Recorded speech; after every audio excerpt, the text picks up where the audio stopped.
YCP నేత తన కుమారుడిని కిడ్నాప్ చేయడానికి ప్రయత్నించారంటూ నెల్లూరు జనసేన నేత శ్రీపతి బాబు పోలీసులకు ఫిర్యాదు చేశారు. వైసీపీ యువనేతకు చెందిన నాయకుడు తన కుమారుడిని కిడ్నాప్ చేయడానికి ప్రయత్నిస్తూ దాడి చేశారని ఫిర్యాదులో పేర్కొన్నారు. సమాచారం అందుకున్న జిల్లా జనసేన నేతలు దుగ్గిశెట్టి సుజయ్ బాబు, నూనె మల్లికార్జున యాదవ్, ఇతర ముఖ్య నేతలు నెల్లూరు రూరల్ పోలీస్ స్టేషన్కు వచ్చారు.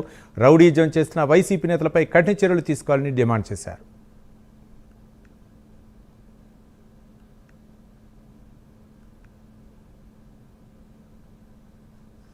పార్టీ క్రియాశీలక నాయకుడైనటువంటి శ్రీపతి రాము గారి కుమారుడిని ఈరోజు అమానుషంగా అత్యంత దారుణంగా ఇంట్లో ఉంటున్న వాళ్ళ కుమారుడు ఉంటే వైఎస్ఆర్సీపీ యువజన నేత గుంటక వంశీ అనే వ్యక్తి ఇంటికి వచ్చి పిల్లోడిని లాక్కోబోయి ఏదో అమానుషంగా దాడి చేయడం అనేది నిజంగా చాలా తీవ్రమైన చర్య. ఇంకొకసారి ఈ వైసీపీ వాళ్ళు అంతకుముందు కూడా క్రితంలో కూడా మా నాయకుడు శ్రీపతి రాము బ్లడ్ క్యాంప్ నిర్వహిస్తే వాళ్ళ వైసీపీ గవర్నమెంట్లో వాళ్ళు వచ్చి అదేవిధంగా రక్తదాన శిబిరంలో కూడా ఒకసారి గొడవ చేసిన తార్కాలు ఎన్నో ఉన్నాయి.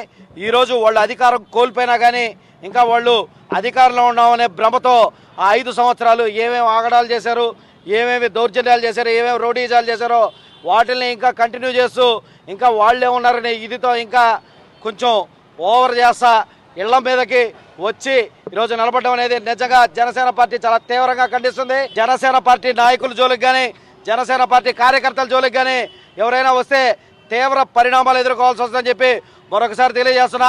ఈరోజు మా శ్రీపతి రాము కొడుకుని కొట్టడం జరిగింది. వాళ్ళు ఇంకా కళ్ళలో నుంచి నిద్ర వాళ్ళదే అధికారం అనుకొని ఇంకా నిద్రపోతూ కళ్ళలో అదే విధంగా దుశ్చర్యలు ప్రదర్శిస్తున్నారు. ఇది ఎల్లవేళలా తప్పని చెప్పి మేము గతంలో చెప్పాం, మళ్ళీ చెప్తున్నాం. చేత కాక మేము గమ్మునుండలేదు. గొడవలు వద్దు, మీరొచ్చి మేము వచ్చి ఇది ప్రజల శ్రేయస్సుకి మంచిది కాదు అనే ఉద్దేశంతో కామ్గా ఉండి మీరు కామ్గా ఉండండి, మేము ప్రజలకు ఏం చేయాలో ఆ పరిపాలనలో ఉన్నాం కాబట్టి మీరు ఇలాంటి చర్యలు చేయొద్దు అనే ఉద్దేశంతో మేము కామ్గా ఉన్నామని చెప్పి అది చేతగాంతనంగా తీసుకొని మళ్ళీ మీరు ఇంటికి వచ్చి గొడవలు చేయడం జరిగితే ఊరుకునేది లేదు. ఈరోజు జరిగిన ఏ సంఘటన అయితే ఉందో ఈ సంఘటన మీద ఖచ్చితంగా కఠినంగా చర్యలు తీసుకుంటాం. రానున్న రోజుల్లో ఇలాంటివి జరిగితే ఈసారి ఉపేక్షించేది లేదని చెప్పి కఠినంగా తెలియజేస్తున్నాం. గమ్మునున్నామంటే చేతకాక కాదు, ప్రజల శ్రేయస్సు కోసం మాత్రమే గమ్మునున్నాం. అది మైండ్లో పెట్టుకొని మీరందరూ కూడా మీ పనులు చేసుకొని రానున్న రోజుల్లో ప్రజలకు ఏమన్నా మీరు చేస్తే మళ్ళీ ఏమన్నా మీ ఆశ కొద్దీ రూలింగ్లోకి రావడానికి ఏమన్నా ఆశలు ఏమన్నా చిగురిస్తాయి. అది మీరు ప్రజలకు సేవ చేస్తే ఆ దిశగా మీరు పోండి అని చెప్పి తెలియజేస్తూ ఇంకొకసారి ఇలాంటివి జరిగితే ఊరుకోము. ఈ రోజు జరిగిన దానికి ఖచ్చితంగా చర్యలు తీసుకుంటామని చెప్పి తెలియజేస్తాం. మా జనసేన నాయకుడు శ్రీపతి రాము గారి అబ్బాయిపై దాడి మేము తీవ్రంగా ఖండిస్తున్నాం. వైసీపీ వాళ్ళకి మేము ఎవడే చెప్తున్నాం, మీరు ప్రభుత్వంలో ఉన్నప్పుడే మేము దడవల, మీరు 100 సార్లు దాడులు చేసినా 101సారి గొంతెత్తి నిలబడగల సత్తా జనసేన పార్టీ అని మీకు బాగా తెలుసు. ఈరోజు మేము ప్రభుత్వంలో ఉన్నాం. మేము ప్రభుత్వంలో ఉన్నప్పటికీ మీరే ప్రభుత్వంలో ఉన్నారన్న భావనలో కళ్ళల్లో ఉన్నట్టున్నారు, ఇంకా దాడులు చేస్తూ ఉన్నారు.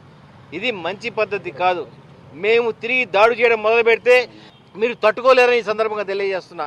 ఇప్పటికైనా బుద్ధి తెచ్చుకొని ప్రజలకు మంచి చేసే విధంగా పోతున్న మమ్మల్ని పదే రెచ్చగొట్టి మళ్ళీ మేము దాడులకి మమ్మల్ని